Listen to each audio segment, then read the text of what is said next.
If you've heard of the concrete girl before, then I guarantee you've heard it wrong. So join me as I set the story straight and present to you the true, actual, gut-wrenching story of 17-year-old Junko Furuta, who was kidnapped in 1988 by a group of savage teenage boys for 40 days and then horrifically cemented inside of a barrel. Let's begin. Junko was a beautiful 17-year-old high school student. She was born on the 18th of January, 1971, in Misato City, Japan. She was the middle child of two loving parents, with an older brother and a younger brother. Junko stayed out of trouble and had good grades. Her birthday was just around the corner. She was set to graduate in a few months and had a job lined up post-graduation. In the meantime, Junko worked a part-time job 2 to 3 times a week that she biked to. Her job was in Yashio City at a plastic model factory, a place that was roughly half an hour away. Here's a little known fact. Junko had a 23-year-old boyfriend. She celebrated his birthday in 1988 by gifting him a hand-knitted black sweater, eating food with him, and bowling. But that was the last time she would see her lover. On November 25th, she was kidnapped.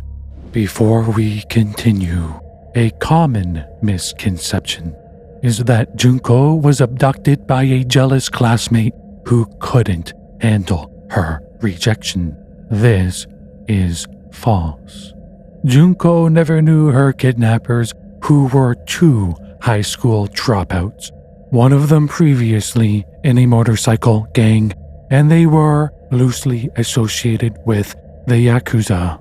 On this particular night, they were prowling the city on 2 mopeds, one of them borrowed from a friend earlier that day, looking for girls to snatch handbags from and rape. Now that we have that out of the way, let's jump into it. This is the real story of Junko Furuta. Junko was biking home from work on a Friday evening at 8:30 p.m. Suddenly, a teenager on a moped sped by her in Tokusaki, Misato City, and kicked her into a ditch. Another nearby teenager seen what happened and came to her rescue. Little did Junko know this was a setup. The 2 boys, 18-year-old Hiroshi Miyano and 15-year-old Nobuharu Minato, were in on it together. Miyano told Junko that guy was crazy, that he was threatened by him with a knife, and that it's not safe. He offered her a ride home, and she accepted. But Miyano didn't take her home. He took Junko to a warehouse instead and told her, "I'm friends with that guy from before. You're being targeted by the Yakuza. I'm a high-ranking member, so if you listen to me, I'll save your life. Let me have sex with you," followed by, "If you raise your voice, I'll kill you." She wasn't raped in the warehouse as far as I can tell. No, Junko was brought by taxi to a hotel in Adachi District, Tokyo at 9:50 p.m. and raped there instead. As Miyano raped Junko in the hotel, Minato was left by himself and headed home to hang out with his other 2 friends, 17-year-old Okura and 16-year-old Watanabe. They also went out snatching handbags and raping girls, but on this particular evening, They stayed behind in Minato's room at his parents' house until 11 p.m., that is, when Minato's home phone rang. Okuda, the second in command, picked up. Miyano was on the other end of the line. He said he was with a girl. Okuda said not to let her go. Minato, Okuda, and Watanabe met up with Miyano in front of the place one of the mopeds were borrowed from. Miyano told the group to go along with his made-up Yakuza story to keep Junko scared, and they agreed. Junko was taken to Kambara Park by 12:30 a.m. at night. She was watched over by Minato and Watanabe as the other two boys ventured off in front of a vending machine and discussed what to do with her. Okuda said to kidnap her, and so it was decided. Junko was brought to another park in front of Minato's house.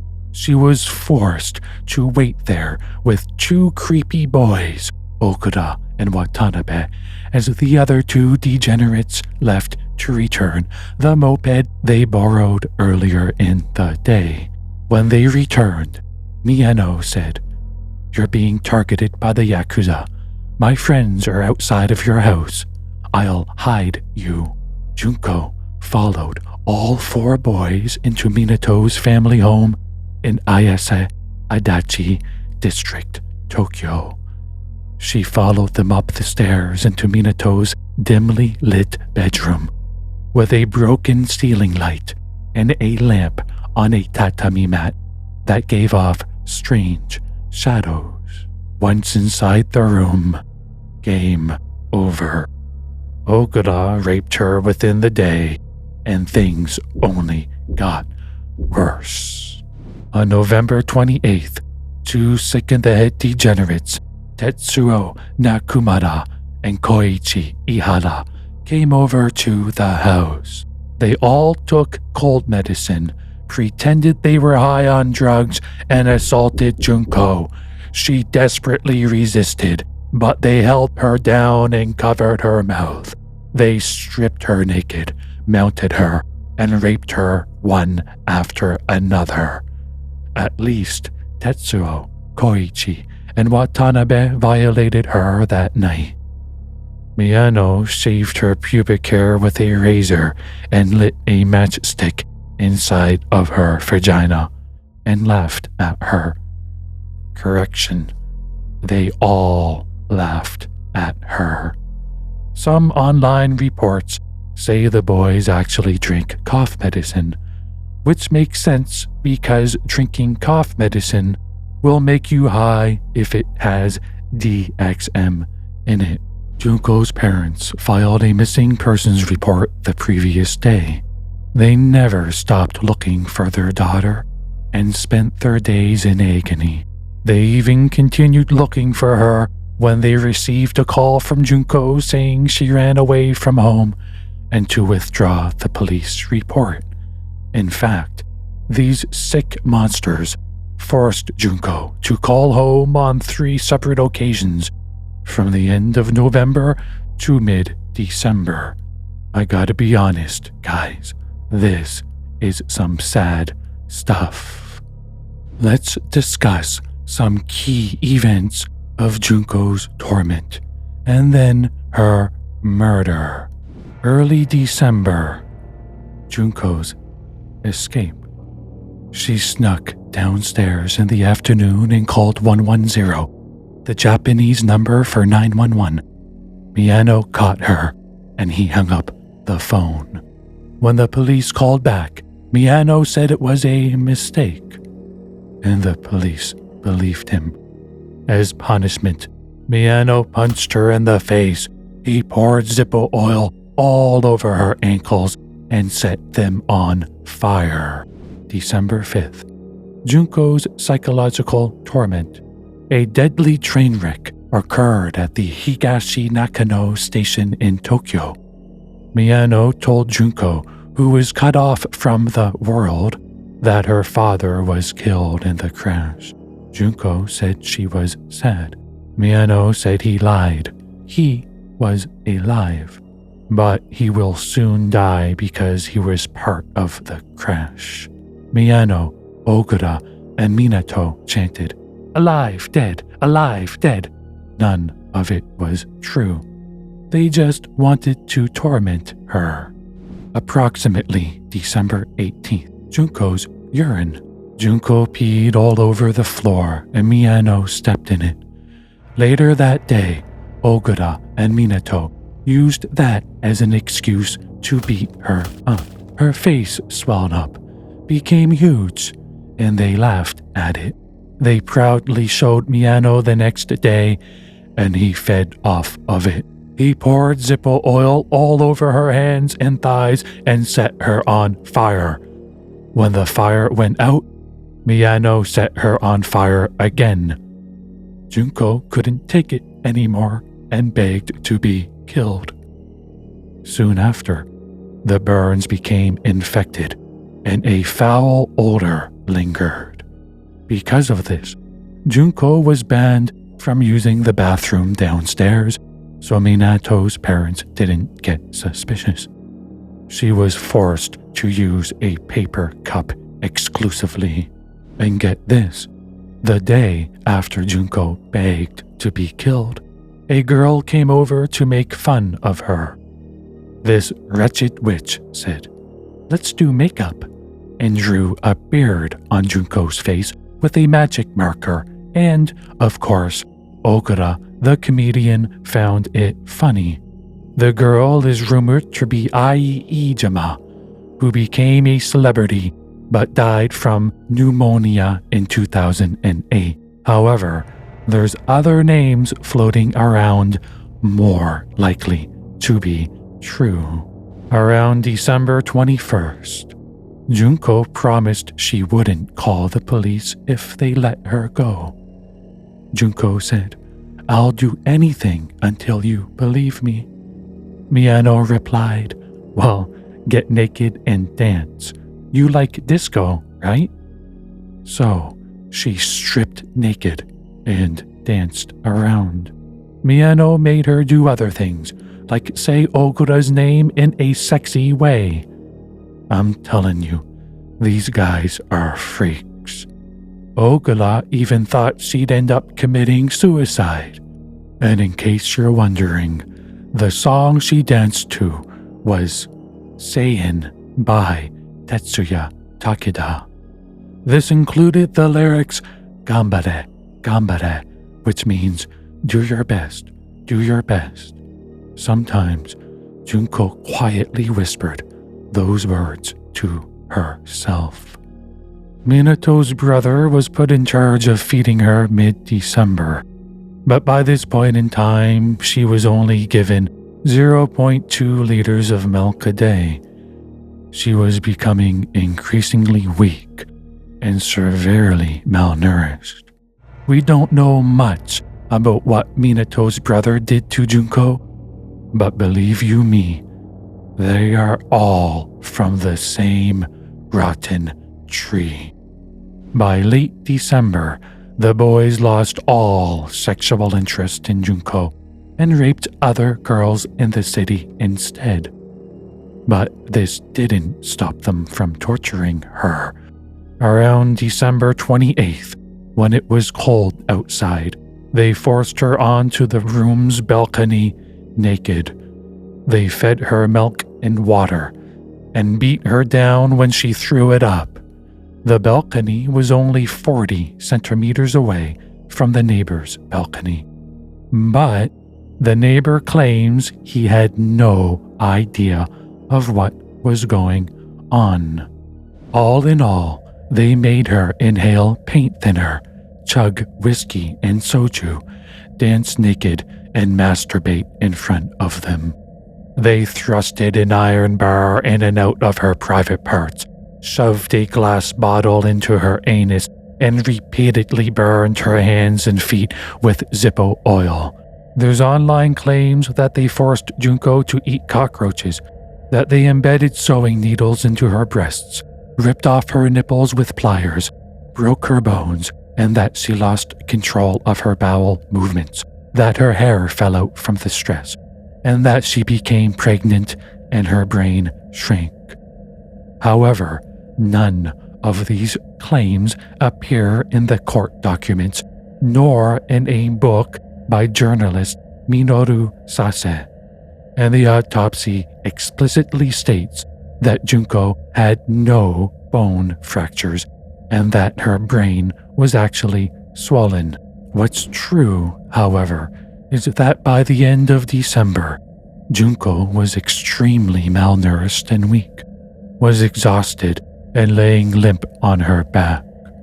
Her face was so swollen that it puffed out to the length of her nose, and the burns on her hand and feet dripped pus, emitting a foul odor. Court documents suggest she was showing signs of mental confusion.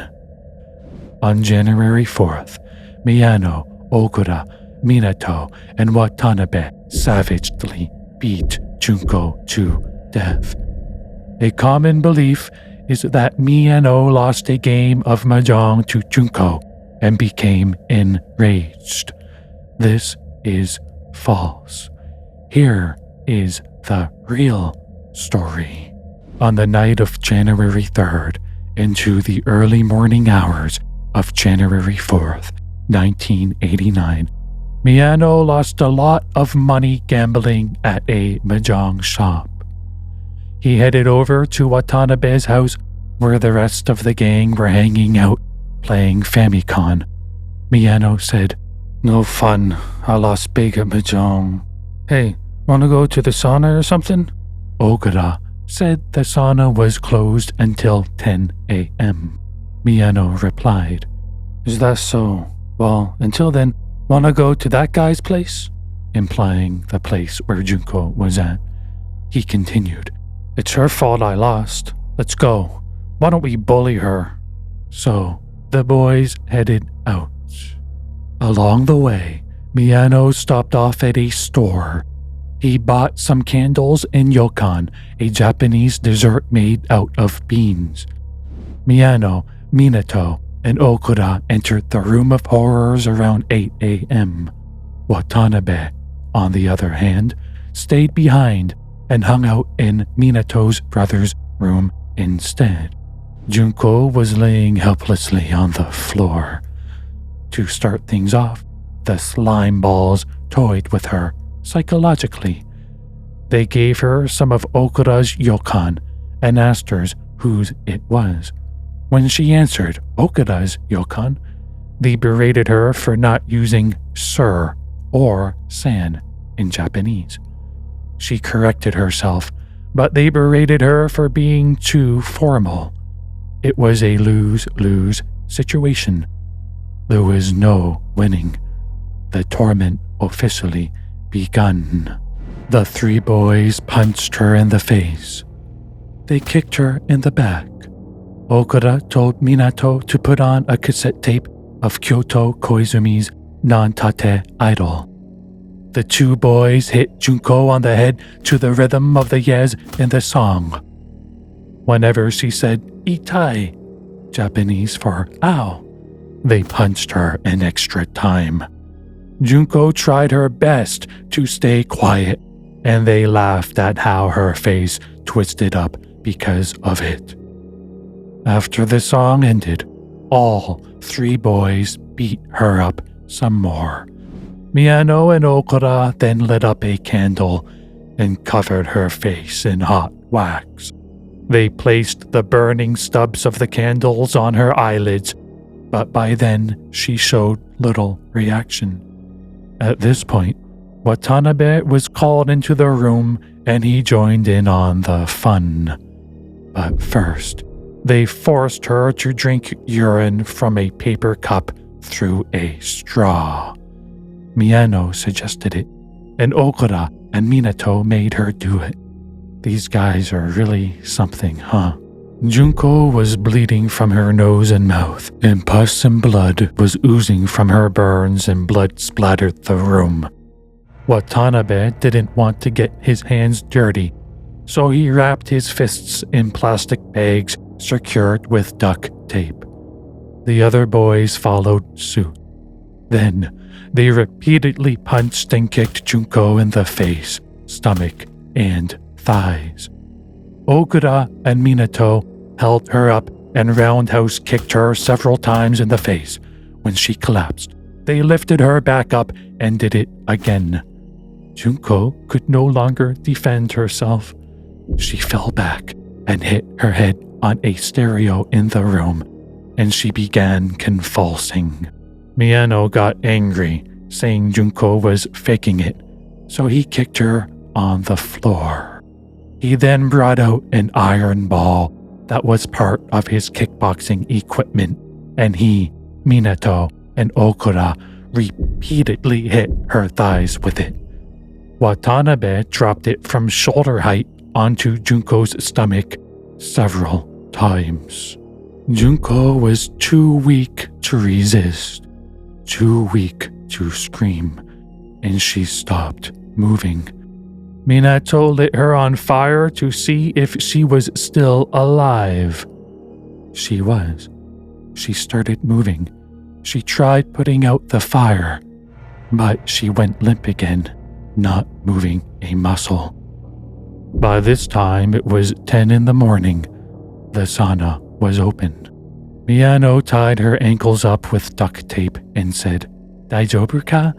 Japanese for, "Are you okay?" Junko said, "Itai, it hurts," 2, 3, or more times. Those may have been the last utterances Junko ever made, because sometime after the boys left to enjoy themselves at the sauna, Junko fell unconscious, puked, choked on her own vomit, and died. R.I.P. The official cause of death was acute asphyxiation by choking on her own vomit after falling unconscious from traumatic shock caused by fists, feet, and an iron ball. She most likely died within 4 hours, but she could have survived several more. Here's a disturbing thought. A young boy interviewed in a 1989 documentary heard a woman's voice say something like, "Stop it," 8 times from inside that house. So you can be rest assured he wasn't the only one who heard strange things coming from within those airy walls. But not a single one of them tried to help. In fact, it's estimated that dozens to upwards of 100 people knew of her captivity and did nothing to stop it. And yes, Minato's parents were in the house the entire time. So why didn't they help? We'll never know for sure. The parents claimed they thought Junko was a runaway child. But did you know the mother tried to make her leave? One day, sometime before December 10th, the mother went upstairs. She told Junko to go home. But Junko didn't reply. She brought Junko and Watanabe, the only other boy in the room, downstairs for a farewell meal. Minato arrived home. The father arrived home. And they all ate together like a happy family. Here's what's crazy. Junko even cleaned the dishes, watched TV, and played video games with Minato and smoked cigarettes. The mother said they looked like friends, but when it was time to go home, Junko and Minato headed upstairs instead. At this point, people often get the story wrong. So here's what really happened.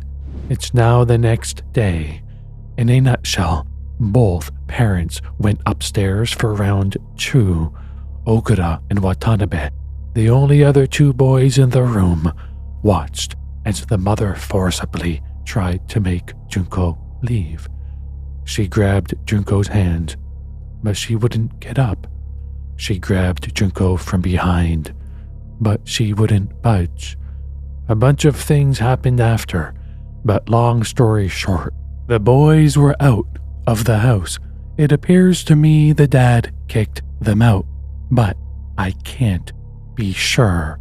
But what I do know is this: Junko soon left through the front door, but the two boys were waiting outside.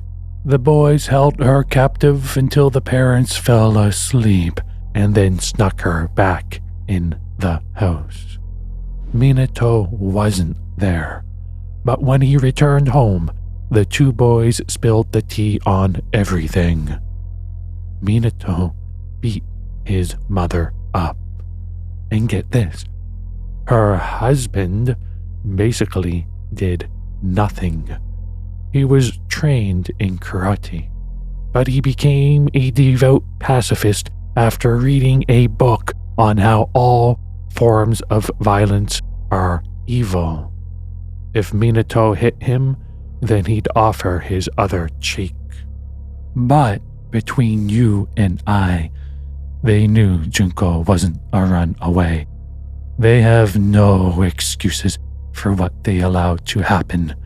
Remember the young boy who told reporters he heard a girl's voice saying something like "Yametero" or "Stop it" 8 times? How much more, then, did the parents hear? Let's continue. After getting back from the sauna, these pathetic, psychopathic boys headed over to Miyano's place of work, a flower shop that was a front for the Yakuza, and slept peacefully. Minato's brother called the shop in the early afternoon of January 5th. He said Junko was acting strange. Miyano, Okuda, and Minato headed over to check out their victim, and Watanabe stayed behind to keep watch over the shop. The 3 boys entered the room and saw Junko's dead body. It was time to get to work. Miyano headed over to a tile construction company he used to work at and rented a truck, stole cement, bricks, sand, and a 55-gallon barrel. By 6 p.m., the 3 boys started disposing the body. They stuffed Junko Furuta in a suitcase and wrapped duct tape around it. They then threw the suitcase in the cargo truck and drove to Miyano's house in front of his place of residence. They dumped the suitcase in the barrel, poured in the wet concrete, bricks, and sand. They then wrapped a garbage bag around it, secured it with duct tape, and by 8 p.m., the 3 boys dumped the barrel in a vacant lot near a construction site in Wakasu, Koto City, Tokyo. There's a common belief that Furuta regretted not being able to watch the final episode of Tomba, a Japanese television show. Therefore, Miyano placed a VHS of the final episode in the suitcase so he wouldn't get haunted by her. However, this claim remains unsubstantiated. But nearly 3 months later, police found the barrel. Junko's parents identified the remains, and her mother supposedly became so ill with grief that she underwent psychiatric care. Her family and friends said their final goodbyes on the 2nd of April, 1989.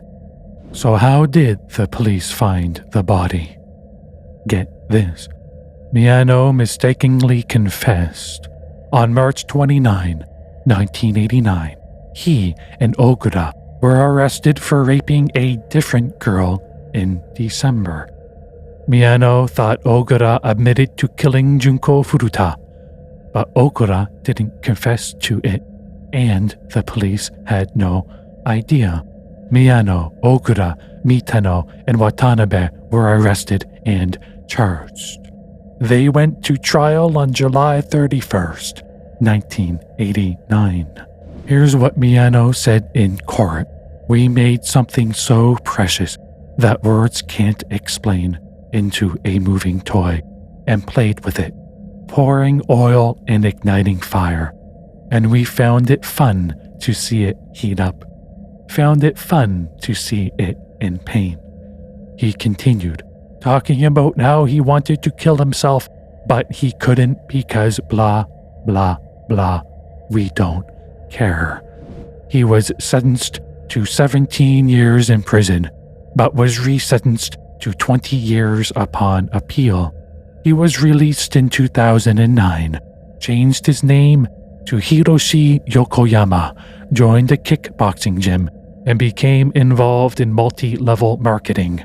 It's crazy stuff.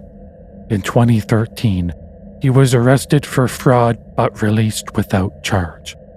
Rumors have it he drives around in a BMW, sports brand name clothing and luxury watches, loves talking about sex and how he ties up women with rope or puts it in their mouth until they throw up. Disgusting. Mitano also said it was fun to watch Junko Furuta burn, that he didn't feel sorry for her at the time, and that he and Ogura laughed when they found her dead body. He was sentenced to 4 to 6 years in prison, but was resentenced to 5 to 9 years upon appeal. And his parents sold their house and gave the money to Junko Furuta's family. After his release, he changed his name to Shinji Minato, moved in with his mother, but was rearrested in 2018 for attempted murder. He beat up a 32-year-old man with a baton and cut his neck with a knife.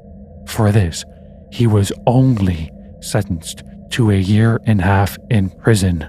He's now free in society and has a Twitter account. And get this, he believes he's a victim of what he calls a technology crime, where some kind of external technological force is exerting pain upon his body. For example, he tweets about how his feet swell up and turn red to the point he's unable to walk. He tweets of loud ringing noises in his ears, how his head, eyes, neck, and stomach feel squeezed. And he speaks of intense pulsating sensations of shock throughout his body. It's almost as if the ghost of Junko Furuta haunts him. Every time he makes a post, users tweet pictures of Junko Furuta's face. In court, Okura said he didn't think he was human, but a devil causing sorrow to others. He showed no remorse at the time and blamed Miyano for everything. He was sentenced to 5 to 10 years in prison, and his original sentencing was upheld upon appeal. Upon release in 1999, he changed his name to Joe Kamisaku and gained part-time employment at an IT company, supposedly Japan Media System. However, he was arrested in 2004 for brutally kidnapping and assaulting a man he believed to be romantically involved with his girlfriend. Ogura shoved the man in his truck, drove him to his mother's bar in Misato, and beat him up for 4 hours, saying, "You know my woman, don't you? Where'd you take her?"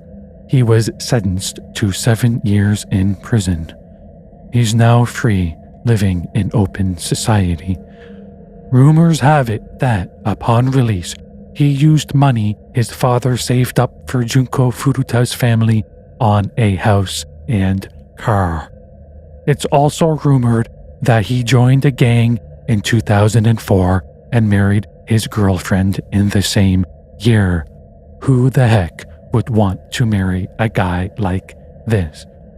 Lastly, it's rumored his mother desecrated Junko's grave for ruining her son's life. Give me a break. Watanabe showed no remorse in court and only made excuses. He was sentenced to 3 to 4 years in prison and was resentenced to 5 to 7 years upon appeal. Upon release in 1996, he became a recluse, but was interviewed by a journalist in 2001.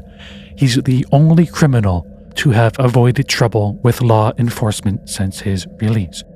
Rumor has it he became hikikomori, a Japanese term for someone who never leaves their house. Tetsuo Nakamura and Koichi Ihara, the other two known rapists, may have faced charges, but I don't know the details.